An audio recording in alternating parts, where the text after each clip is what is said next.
और ये क्या करती है, 80 माइक्रोन तक इसका आकार हो जाता है मोनोसाइट का, इसलिए इसको एक नाम दिया जाता है बृहद भक्षकाणु।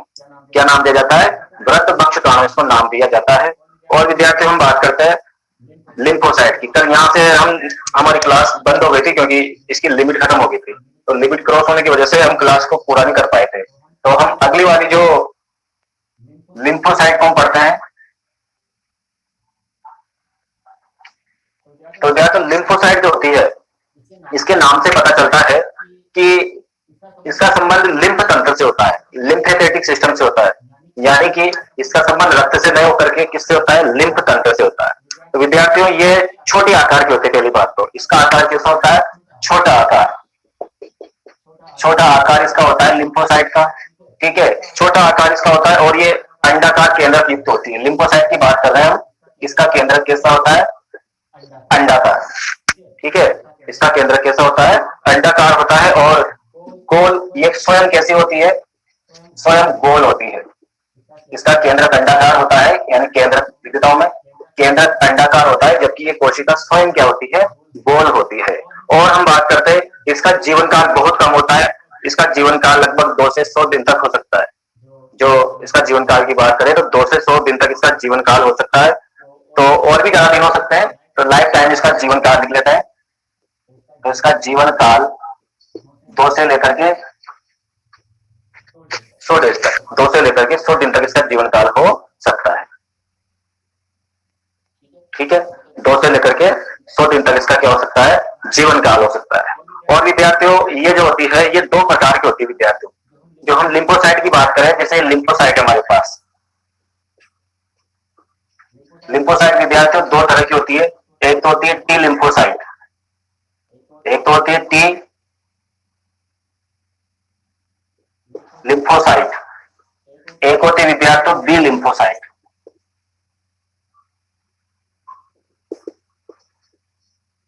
तो लिम्फोसाइट हमारे पास कितने प्रकार की हो जाती है? 2 प्रकार की होती है। एक तो होती है टी लिम्फोसाइट, एक होती है बी लिम्फोसाइट। विद्यार्थियों टी लिम्फोसाइट जो होती है, ये टी लिम्फोसाइट भी 2 तरह की होती है। कोर्स में आपके पास केवल टी और बी दे रखा है, लेकिन मैं आपको जानकारी के लिए बता देता हूं। जो टी लिम्फोसाइट है, ठीक है, ये भी 2 प्रकार की होती है।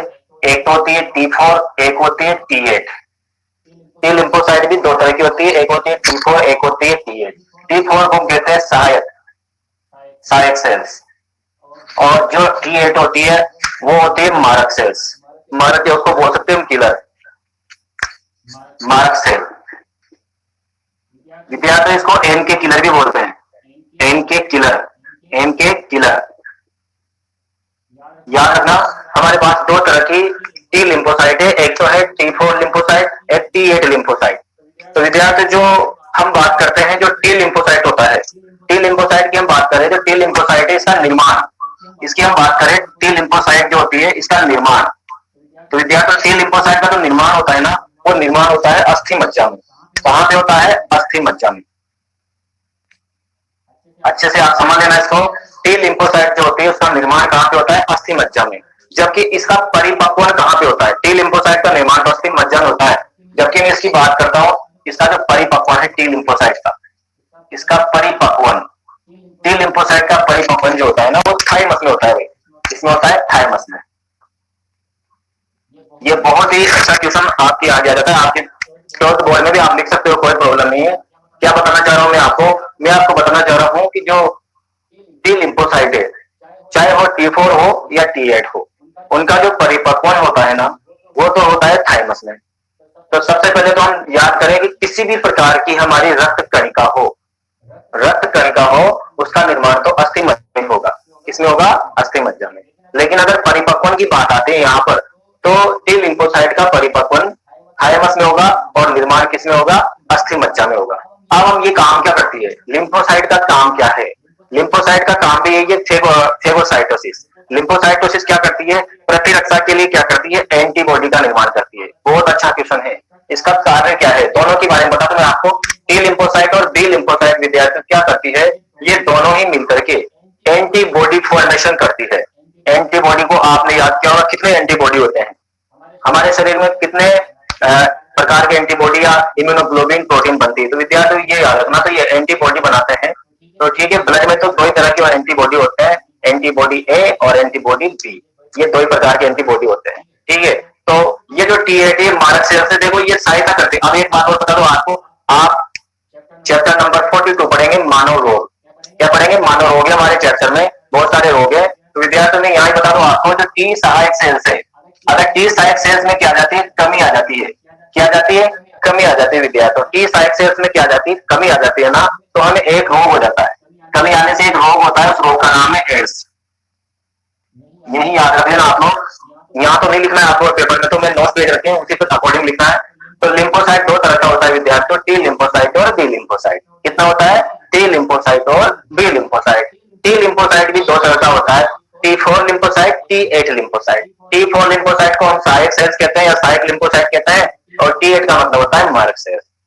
ठीक है, इसका निर्माण अस्थि मज्जा में होता है, जबकि इसका टी लिम्फोसाइट का परिपक्व अंत होता है थाइमस में होता है। बस इतना ही हमारी कोर्स में दे रखा है, ज्यादा तो आपको दे नहीं रखा, तो मैं आपको ज्यादा बता भी नहीं सकता। और भी ये थाइमस का समझते हो ना आप? थाइमस क्या लिखा मैंने? थाइमस ग्रंथि है भाई, ये क्या है? ग्रंथि। ग्रंथियां भी पढ़ोगे आप अभी आगे।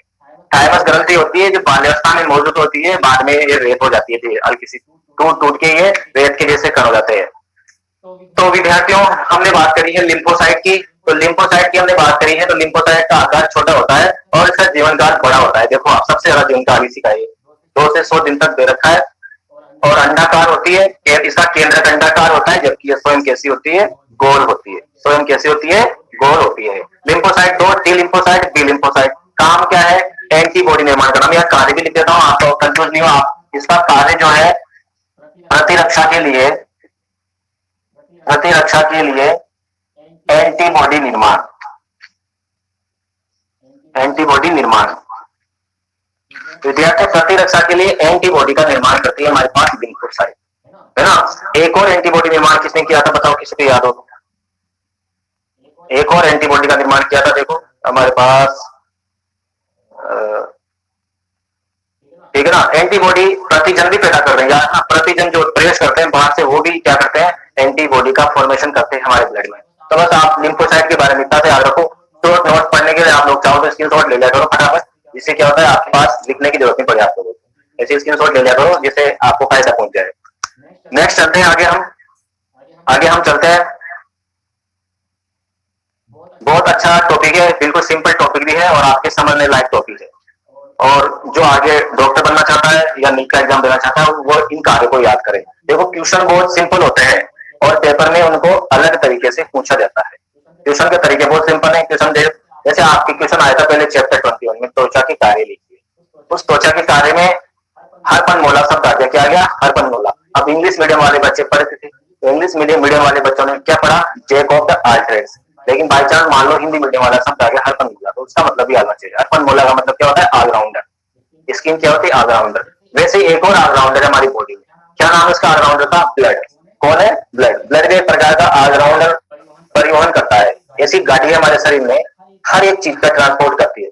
जैसे ये कभी नहीं कहती कि मैं तुझे नहीं बिठाऊं, मैं तुझे नहीं बिठाऊं, इस सबको बिठाती है ना। रक्त ऐसा है सबको बिठा के, किसने कहा बुरा आदमी नहीं बिठाऊंगा, फिर भी बिठाया। अपशिष्ट पदार्थों को बिठाया। बाहर से रोग आया, अंदर प्रवेश कर गया, उसने कहा कि मुझे तो है ना जैसे मलेरिया का प्लाज्मोडियम पहुंच गया हमारे अंदर। अब प्लाज्मोडियम पहुंच गया अंदर, तो अब वो क्या है, उसने रक्त मना थोड़ी करेगा भाई मैं तुझे नहीं बिठाऊंगा, उसने बिठाया, हमारे लीवर के पास पहुंचा दिया, छोड़ दिया।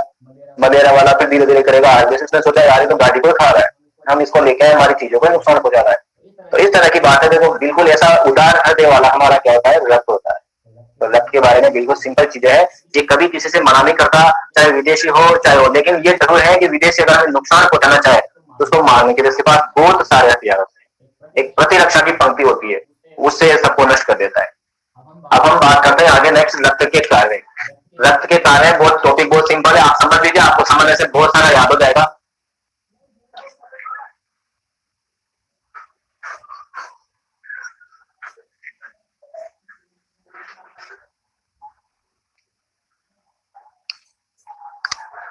तो हमारा अगला क्वेश्चन है रक्त के कार्य।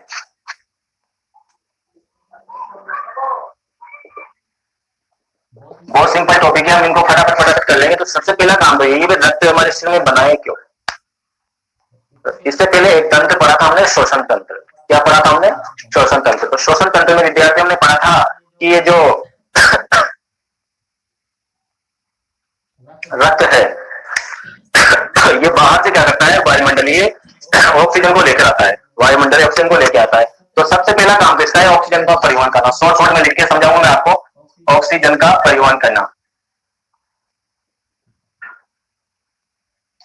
ऑक्सीजन का परिवहन करना। तो सबसे पहला काम क्या है इसका, ऑक्सीजन का परिवहन करना। अब विद्यार्थी ये ऑक्सीजन का परिवहन कैसे करता है, मैंने आपको बताया था, इसमें एक वर्णक पाया जाता है विद्यार्थी, हीमोग्लोबिन। ठीक है, हीमोग्लोबिन बाहर से ऑक्सीजन को अंदर लाता है और एक HbO2 कार्बोक्सी हीमोग्लोबिन एक प्रकार का संकुल बनाता है। ठीक है ना, सॉरी ऑक्सी हीमोग्लोबिन, ये जो संकुल बनता है, जो बंध बनता है, इसको बोलते हैं ऑक्सी हीमोग्लोबिन, ऑक्सी हीमोग्लोबिन। विद्यार्थी ऑक्सी हीमोग्लोबिन नाम का एक बंध बनाता है जिससे ये ऑक्सीजन को जोड़ के लाता है। अब विद्यार्थी इसकी जगह कौन आ गई, ये तो ऑक्सीजन है, किसको लेके आना है, ऑक्सीजन को लेके आना है, बट इसको रास्ते में कौन मिल गई, इस ये लेने गया था किसको, जैसे ये हमारे पास किस तरह का होता है हीमोग्लोबिन, आपको एक बार बताना चाहता हूँ। इस तरह का हीमोग्लोबिन होता है विद्यार्थी, हीमोग्लोबिन की 4 ये पॉलीपेप्टाइड श्रृंखला होती है, एक तो अल्फा चेन होती है और एक होती है क्या नाम से, बीटा चेन। इसमें 2 चेन होती है, अल्फा चेन और एक होती है बीटा चेन। ये जाता है और ये इसने सोचा कि मैं ऑक्सीजन को लेने जा रहा हूँ, इसने अपने पास 4 सीट की गाड़ी है। कितने सीट की गाड़ी है, हीमोग्लोबिन 4 सीट की गाड़ी है, 4 पॉलीपेप्टाइड श्रृंखला है, 4 ही इसमें आयरन होते हैं।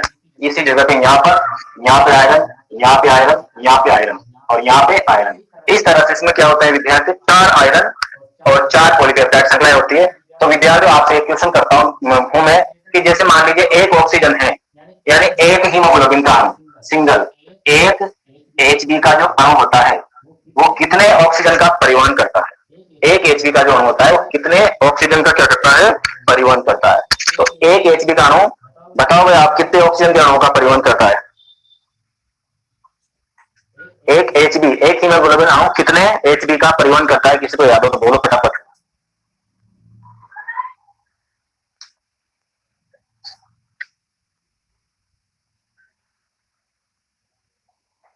चलो ठीक है, एक Hb का देखो ना आप, ये एक Hb हीमोग्लोबिन बनाया मैंने, कितने कोने हैं, कितनी सीट की गाड़ी, 4 सीट की गाड़ी है, तो ये 4 O2 का क्या करता है, परिवहन करता है।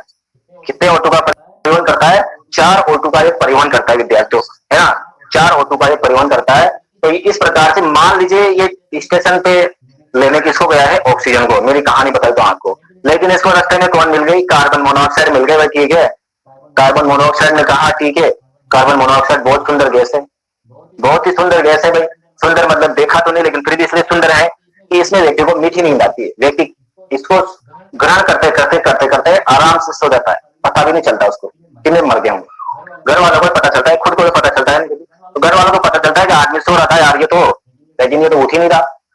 फिर देखा कि पास में चिमनी जल रही है, घास लेट भरा हुआ है, उसमें क्या भरा हुआ है, घास लेट। तो केरोसिन के जलने से जो CO उत्पन्न हुई उसको लेने चला गया। तो मैं बात कर रहा था कि ये लेने जा रहा था ऑक्सीजन को, रास्ते में मिल गए कौन, कार्बन मोनोऑक्साइड।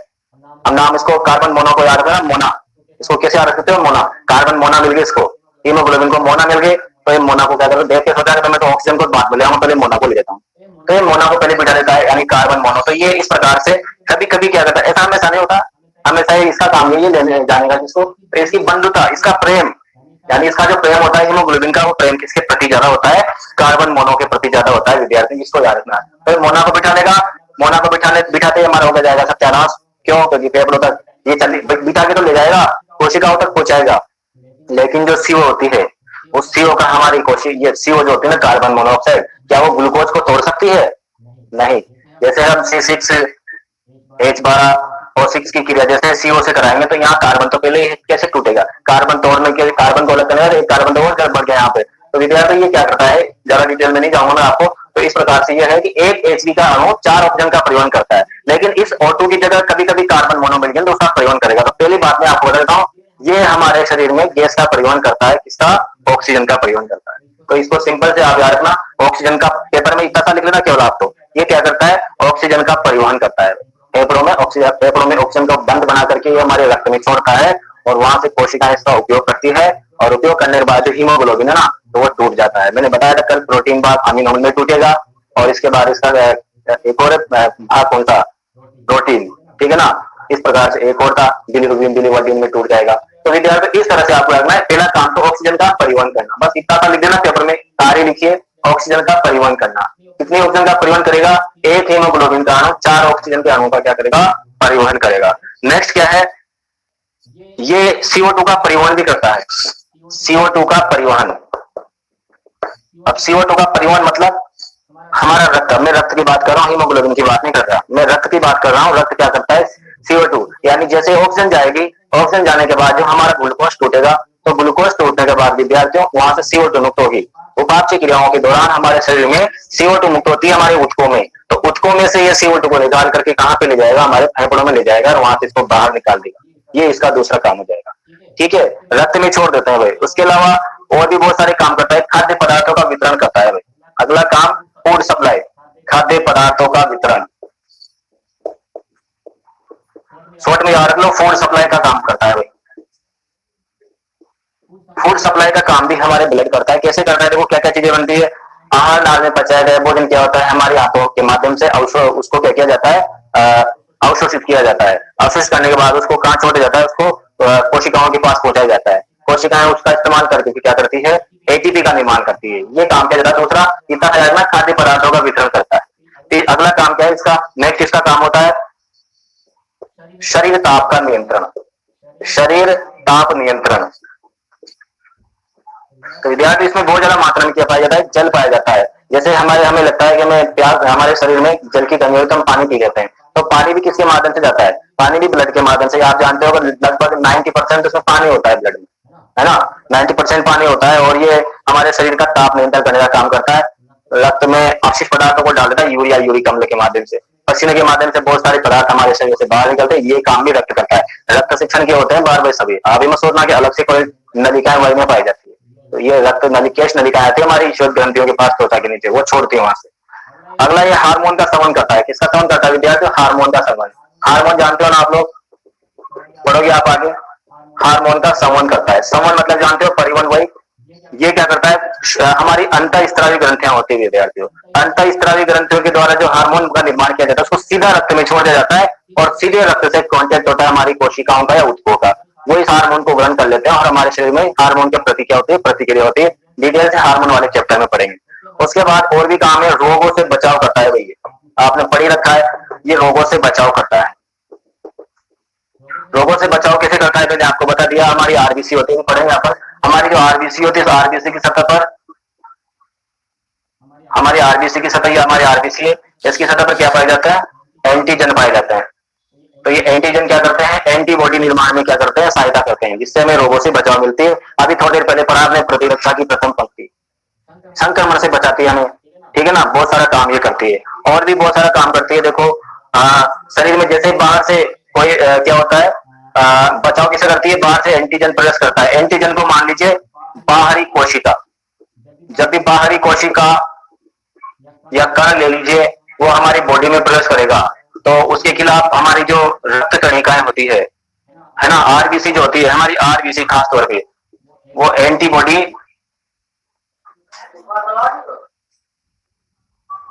ठीक है, सॉरी आरबीसी नहीं, हमारी जो लिम्फोसाइट होती है वो लिम्फोसाइट क्या करती है? एंटीबॉडी बनाने का काम करती है और इसको नष्ट कर देती है। ये होता है हमारे पास। छोटी छोटी चीजें आपको याद रखनी है। रोगों से बचाव करती है। कैसे बचाव करती है?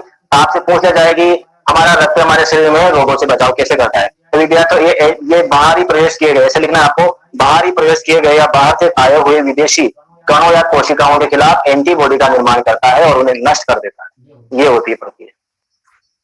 7 वर्ष का बहुत सारे काम होते हैं विद्यार्थियों। 7 वर्ष का काम होता है विद्यार्थी, इसका 7वां काम है चोटों की मरम्मत। चोटों की मरम्मत करता है ये। चोटों की मरम्मत कैसे करता है? देखो सबसे पहली बात तो जब हमें चोट लगती है तो उस जगह पे क्या करता है? थक्का बनाने का काम करता है। क्या काम करता है? थक्का बनाने का। आपने भी देखा होगा कि जब कभी भी आपको चोट लगती है तो उस जगह पे थोड़ी देर तेजी से खून देता है और धीरे धीरे धीरे धीरे वो खून देना क्या हो जाता है विद्यार्थियों? बंद हो जाता है। जब वो खून देना बंद हुआ तो क्यों हुआ? वो रुधिर का थक्का बनने की वजह से हुआ। तो थक्का बनाने वाली कोशिकाएं जो हमने पढ़ी नहीं है उसको पढ़ लेते हैं। अभी भूल गया उसको पढ़ा बीच में, पढ़ लेंगे अभी। बिंबाणु, 4-5 लाइनें बिंबाणु। ठीक है, तो बिंबाणु की बात हम कर रहे थे। तो यहाँ पे चोटों की मरम्मत किससे होती है? बिंबाणु की वजह से होती है। तो यहाँ पे हम बिंबाणु को पढ़ लेते हैं। एक बार हमारा थोड़ा मिस हो जाता है, तो इसी जगह पे पढ़ लेते हैं बिंबाणु को। ठीक है,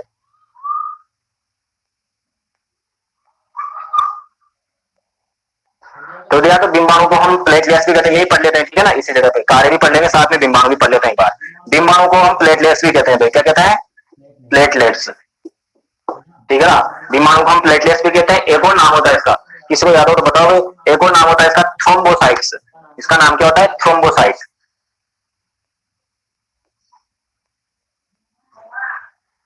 डिम्बाणु का एक और नाम है प्लेटलेट, और प्लेटलेट्स को ही हम क्या कहते हैं, थ्रोम्बोसाइट कहते हैं।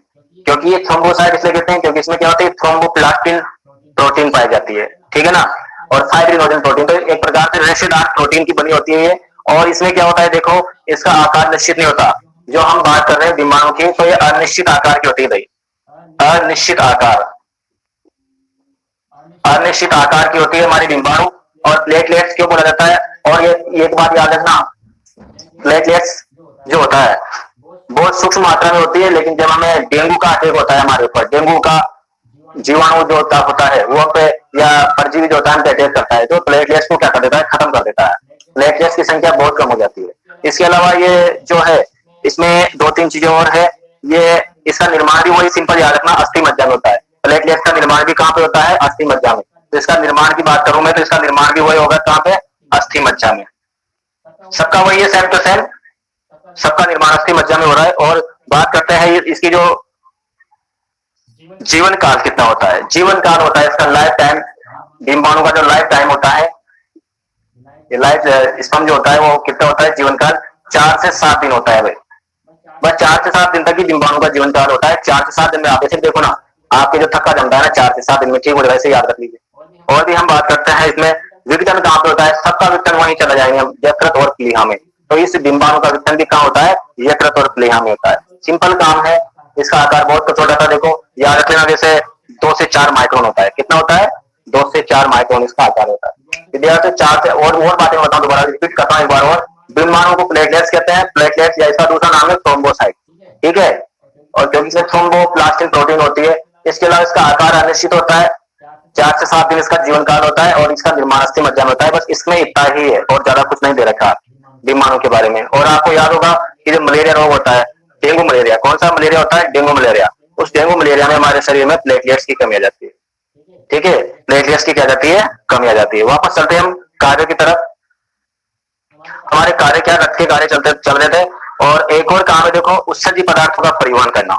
रक्त का अगला कार्य क्या है, उत्सर्जी पदार्थों का परिवहन करना, उत्सर्जी पदार्थों का परिवहन करना। कैसे करता है भाई, देखो हमारा शरीर होता है, तो हमारे शरीर में मान लीजिए इस प्रकार से कहीं पर भी, ठीक है ना, इस जगह पे हमारे शरीर में क्या होती है, किडनी होती है। क्या होती है, किडनी। इस तरह से 2 किडनीज होती है, ठीक है ना। इन किडनी के पास, ठीक है ना, इन किडनी के पास शरीर में से हर जगह से ला करके क्या करता है, नलिकाओं के माध्यम से, ठीक है ना, नलिकाओं के माध्यम से अपशिष्ट पदार्थों को हमारी किडनी के पास लाता है, और वहां पर से इनको छान करके वापस जो हमारे शरीर के जो उपयोगी पदार्थ है ना, उनको वापस ले जाता है, और अपशिष्ट पदार्थों को छोड़ देता है किडनी में, ठीक है ना। और किडनी के माध्यम से इनको बाहर निकाल दिया जाता है। तो एक प्रकार से ये क्या करता है, अपशिष्ट पदार्थों का क्या करता है, परिवहन भी करता है। बहुत सारे काम होते हैं भाई इसके। और हम बात करते हैं और क्या करता है भाई ये, और ये हमारे शरीर में एक और काम करता है, देखो जल संतुलन, वाटर बैलेंस, जल संतुलन का काम करता है। कैसे करता है, देखो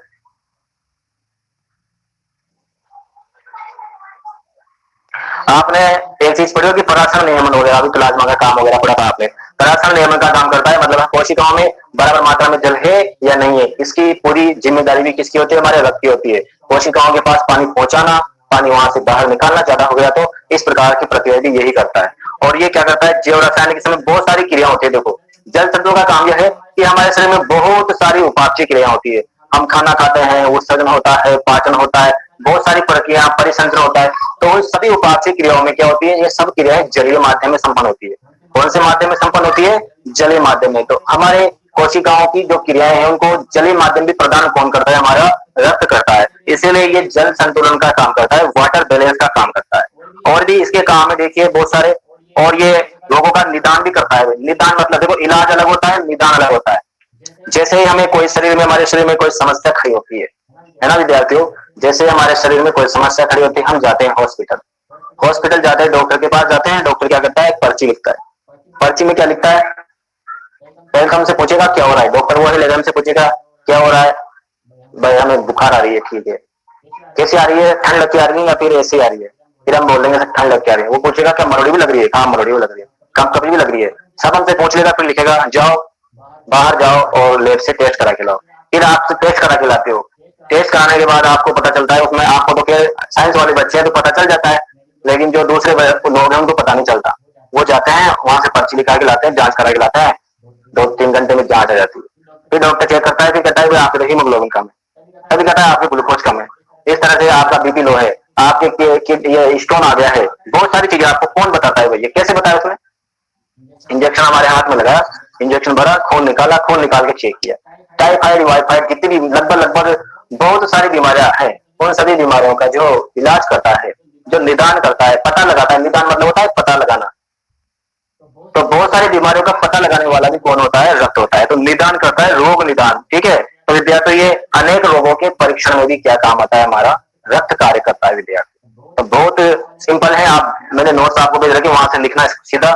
तो इस तरह से आपको समझाने के लिए यही चीजें हैं। 2-3 एक बार रिपीट कर देता हूँ मैं आपको, कौन कौन से काम करता है। ऑक्सीजन का परिवहन करता है, CO2 का परिवहन करता है। ऐसा नहीं है, देखो मैं एक बार बता दूं, आप सांस लेते हो तो ऐसा नहीं है कि आप सांस ले रहे हो, ऐसा कोई आपका नासा द्वार पे ऐसा कोई फिल्टर पेपर नहीं लगा हुआ है यहीं पे कि आप ऑक्सीजन को अंदर ले जाओ।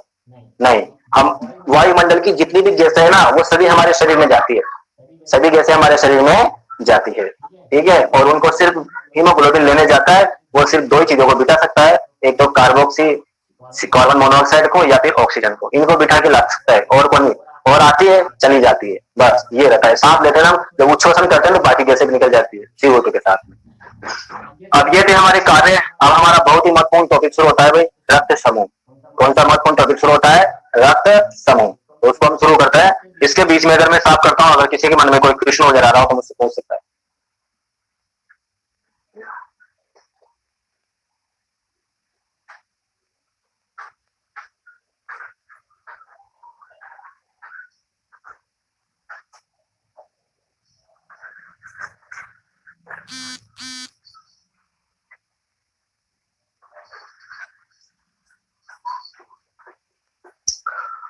हाँ, तो हम बात करते हैं, देखो आगे रक्त समूह की।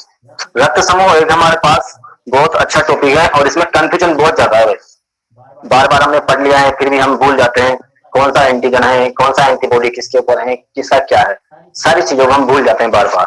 तो इन सब चीजों को याद करने के लिए बिल्कुल आसान तरीका है, बार बार रिविजन करना। ठीक है, तो हम बात कर रहे थे किसके बारे में? हमारे पास रक्त समूह की बात कर रहे थे विद्यार्थी। किसकी बात कर रहे थे? रक्त समूह।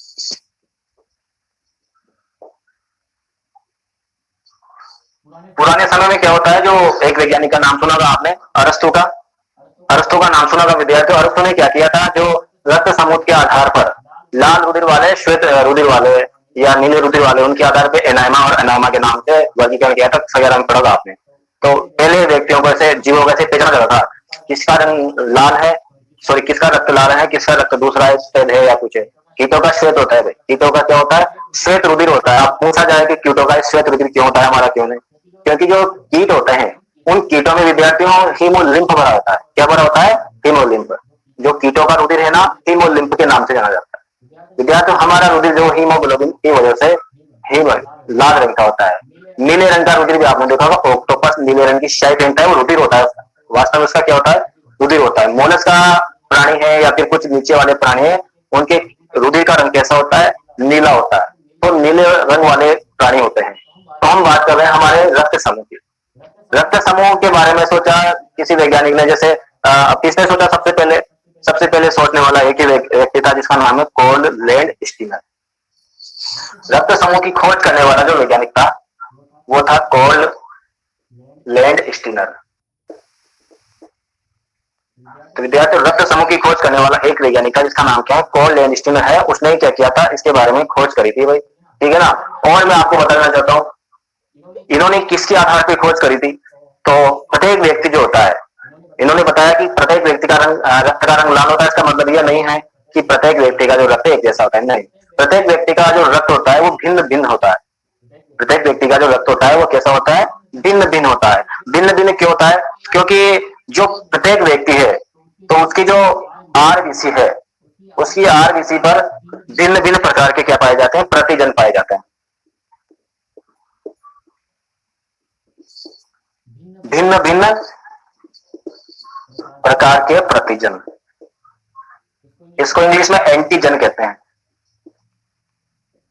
तो सभी जो व्यक्ति होते हैं उनकी जो रक्त होता है, उनके रक्त में जो उसकी कहीं का होती है आरबीसी मान लीजिए, तो आरबीसी की सरफेस पर, हमारी आरबीसी की सरफेस पर या सतह पर भिन्न भिन्न प्रकार के एंटीजन पाए जाते हैं। और इन एंटीजन की वजह से ही, इन एंटीजन की वजह से क्या होता है, हमारा रक्त क्या होता है, भिन्न भिन्न प्रकार का होता है। किसी का ए, किसी का बी, किसी का ए बी, किसी का ओ, इस प्रकार से ये रक्त होता है। ठीक है, एक सेकंड रुकना आप।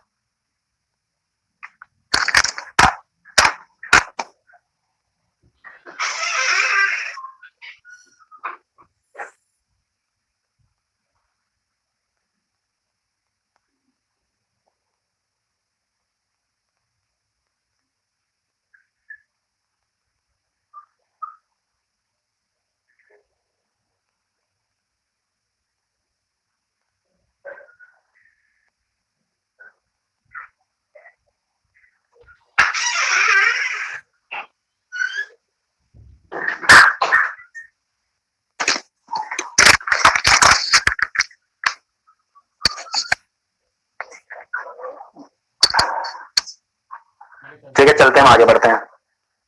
तो विद्यार्थियों, हम रक्त समूह के बारे में, भाई रक्त समूह अलग, प्रत्येक व्यक्ति का रक्त अलग क्यों होता है, आपसे ऐसा क्वेश्चन किया जाए, देखो अपन बिल्कुल सुनने से पढ़ रहे हैं ना, किसी भी व्यक्ति का रक्त भिन्न भिन्न प्रकार का क्यों होता है, वो इसलिए होता है कि प्रत्येक व्यक्ति का जो रक्त होता है उसकी जो आरबीसी होती है, उस आरबीसी की सतह पर क्या हो जाता है, अलग अलग प्रकार के प्रतिजन पाए जाते हैं, इसलिए प्रत्येक व्यक्ति का रुधिर क्या होता है, अलग अलग होता है।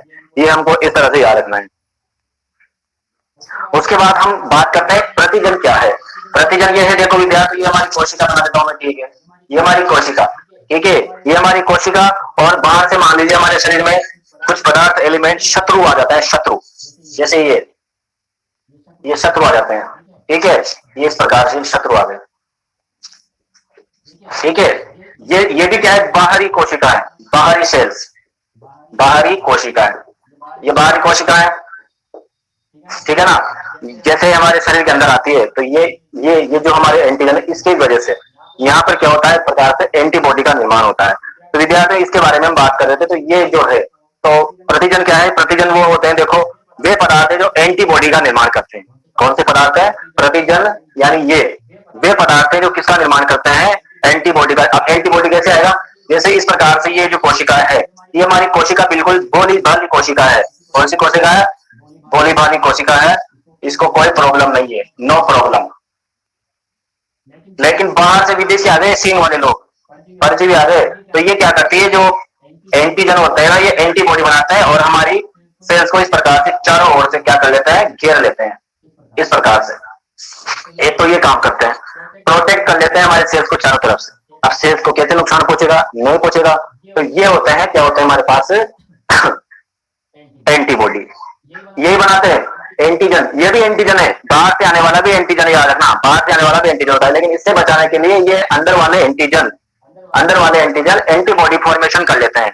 तो आपकी किताब में यही परिभाषा दे रखी है कि एंटीजन या प्रतिजन वे पदार्थ होते हैं जो एंटीबॉडी का निर्माण करते हैं। क्या करते हैं, एंटीबॉडी का निर्माण करते हैं। एक और काम होता है विद्यार्थियों, ये कौन है, ये बाहरी कोशिकाएं हैं। तो ये बाहरी कोशिकाओं को, जो हमारी कोशिकाओं में जो प्रतिजन है ना, ये प्रतिजन इसको पकड़ करके बाहर ले जाते हैं, इस प्रकार इसको पकड़ लेते हैं, इनके सींग को पकड़ के बाहर निकाल देते हैं। तो बाहरी कोशिकाओं को पकड़ करके, और आपको पता है और क्या है हमारे पास, सबसे पहले आएगा, देखो याद रखना, हमारी कोशिकाएं फेगोसाइटोसिस क्रिया के द्वारा, किसके द्वारा, फेगोसाइटोसिस क्रिया के द्वारा, कोशिका पाचन के द्वारा इनको एंटीजन को नष्ट कर देती है, बाहरी कोशिकाओं को नष्ट कर देती है। तो मैं आपको इतना ही बताना चाह रहा हूं कि ये हमारी जो कोशिका है, इस कोशिका की सतह पर, और ये कोशिका भी कौन से विद्यार्थियों, इसका नाम क्या है, आरबीसी, इसका नाम क्या है, आरबीसी। तो आरबीसी की सतह पर विशेष प्रकार की, अब ये मैं बता दूं क्या होते हैं, किसके बने होते हैं। तो विद्यार्थी, जो प्रतिजन होते हैं ना, प्रतिजन मैंने बताया आपको, ये एंटीजन होते हैं। विद्यार्थी, ये प्रतिजन जो है ये ग्लाइकोप्रोटीन के बने होते हैं, ग्लाइकोप्रोटीन किसके बने होते हैं, ग्लाइकोप्रोटीन के। और इसके द्वारा क्या बनाया जाता है बताओ, इसके द्वारा एंटीबॉडी बनाई जाती है। क्या बनाई जाती है, एंटीबॉडी, इसके द्वारा एंटीबॉडी बनाई जाती है। तो विद्यार्थी, एंटीबॉडी भी क्या होगा, ग्लाइकोप्रोटीन होगा। तो इस तरह से आप ही जानते हो, प्रोटीन से प्रोटीन निकलेगा, सोने से सोना ही बनेगा, सोने से चांदी थोड़ी बनेगी, ऐसा सिस्टम होता है। तो ये एंटीजन ग्लाइकोप्रोटीन होते हैं और हमारे आरबीसी की सतह पे पाए जाते हैं और एंटीबॉडी का निर्माण करते हैं। ये बस परिभाषा छोटी सी आप याद रख लेना, बस सिंपल परिभाषा है। आगे हम बात करते हैं इसी के आधार पर, इसी एंटीजन के आधार पर हमारा जो रक्त समूह होता है वो दो प्रकार का होता है भाई। कितने प्रकार का होता है? इस एंटीजन के आधार पर, इस एंटीजन के आधार पर हमारा रक्त समूह दो प्रकार का होता है विद्यार्थियों। हमारा जो ब्लड ग्रुप होता है वो दो प्रकार का होता है। एक तो होता है या रक्त ब्लड सिस्टम मान लीजिए आप इसको, तो ये होता है तो एबीओ समूह। कितने समूह होते हैं? दो। एक तो एबीओ समूह होता है और एक होता है आरएच, ठीक है ना। आरएच के आधार पर, ठीक है ना, रोगम बोलते हैं इसको, रोगम एंटीजन। इसको याद रखना, बुक में नहीं करेगा फिर भी याद रखना। इसको क्या बोलते हैं? रोगम एंटीजन के आधार पर क्या होता है विद्यार्थी? ये दो प्रकार के होंगे, आरएच नेगेटिव, आरएच पॉजिटिव। इसी प्रकार से एबीओ समूह जो होता है, इस एबीओ समूह के आधार पर भी हमारे क्या होंगे, ये क्या नाम से ब्लड का प्रकार होंगे। तो विद्यार्थी एबीओ तंत्र है भाई, ठीक है ना। एबीओ तंत्र की जो खोज करी थी, एबीओ तंत्र की खोज करी थी हमारे पास किसने, कौन सा वैज्ञानिक था? उस वैज्ञानिक का नाम क्या है बताइए भाई। इसका नाम जो है कॉल लैंड स्टीनर है। एबीओ समूह की खोज करता वाले वैज्ञानिक है कॉल लैंड स्टीनर। आरएस की खोज करने वाले वैज्ञानिक का नाम अगर आपको याद हो तो बताइए मुझे। विनर। क्या नाम था उसका? विनर। तो विद्यार्थियों इस तरह से ये वैज्ञानिकों के नाम है। इतना टाइम देखेगा कितना हो गया, ठीक है। तो इस प्रकार से हमारा जो रक्त समूह होता है वो एबीओ तंत्र में बैठा होता है और आरएस तंत्र में बैठा होता है। नेक्स्ट हम एबीओ तंत्र की बात करते हैं। जो एबीओ तंत्र होता है विद्यार्थियों, एबीओ तंत्र में क्या होता है? दो प्रकार की एंटीबॉडी पाई जाती है, दो प्रकार के प्रतिजन होते हैं। जो एबीओ तंत्र होता है ना, मैं आपको बताऊं आगे, इस एबीओ तंत्र में दो प्रकार के प्रतिजन होते हैं, प्रतिजन ए, प्रतिजन बी। उसी प्रकार से आरएच में भी दो प्रकार के प्रतिजन होते हैं, आरएच प्लस और आरएच नेगेटिव। इतना समझ लो आप तो, केवल दो प्रकार के होते हैं। वैसे एक ही, लेकिन मैंने बांट रखा है, प्रकार एक ही होता है। ए और बी प्रकार के दो प्रतिजन होते हैं और जो ए प्रतिजन होता है ना विद्यार्थियों, इतना समझना बस केवल आप, जो ए होता है वो बनाता है कौन? B antibody. जो ए होता है वो बी एंटीबॉडी बनाता है और जो बी होता है वो ए एंटीबॉडी बनाता है। बस अब ये ऐसा समझ लेना आप इसको, जैसे आपका किसी का ब्लड ग्रुप ए है, किसी का ब्लड ग्रुप क्या है? ए है। ये हमारी कोशिका, इसका ब्लड ग्रुप ए है, ठीक है। तो इसकी सतह पर क्या पाए जाएंगे? इसकी सतह पर विद्यार्थियों कौन से प्रतिजन पाए जाएंगे विद्यार्थियों? इसकी सतह पर पाया जाएगा कौन सा प्रतिजन? ए वाले पे ए प्रतिजन, ए वाले पे ए प्रतिजन। ऐसे किसी का रक्त समूह क्या है? बी है।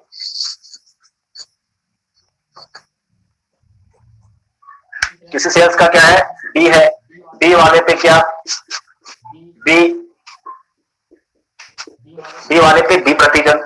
किसी का ब्लड ग्रुप क्या है? ए बी है। तो दोनों ही प्रकार के पाए जाएंगे भाई। कितने प्रकार के पाए जाएंगे? दोनों प्रकार के। ए बी पाया जाएगा, बी बी पाया जाएगा, ए बी, बी बी और ए बी। इस प्रकार से दोनों प्रकार के क्या पाए जाएंगे? प्रतिजन पाए जाएंगे। लेकिन लास्ट वाला जो हमारा आता है क्या नाम से? ओ जो होता है विद्यार्थी, ओ जो ब्लड ग्रुप होता है, उस ओ पर किसी भी, ओ जो होता है उस ओ पर किसी भी प्रकार का प्रतिजन नहीं पाया जा सकता। यही बोला जाता है उसको, ओ को।